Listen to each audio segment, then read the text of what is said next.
Hello Rakib, মামা কই তুই? এই তো আইতাছি মামা, 5 মিনিট। আরে আমরা তো তোর জন্য এসে দাঁড়ায় রয়েছি বেটা, এখনো আসিস না। আসতেছি দাঁড়া। আচ্ছা ঠিক আছে, আয়।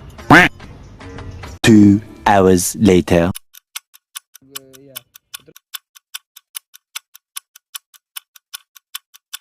Five hours later.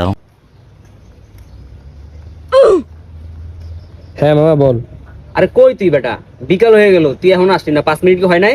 মামা যে হয়ে গেছে, আর আর মাত্র ওই যে কয়েক সেকেন্ডে যাই এসে বসছি। আয় তাড়াতাড়ি বেটা। মামা আয়া পড়ছি, আইতাছি দাঁড়া। বেটা এই তোর 5 মিনিট হলো। 5 মিনিটের কথা বলে 5 ঘন্টা ধরে আমগানে দাঁড়া করে রাখছিস। মামা সরি রে, আর লেট হইব। মামা তোরা আর বিশ্বাস করি না, তুই আমার মাথায় হাত দিয়ে কসম কাট যে তুই আর এমন করবি না। মামা আমি কসম কাটলাম, আমি যদি আর লেট করি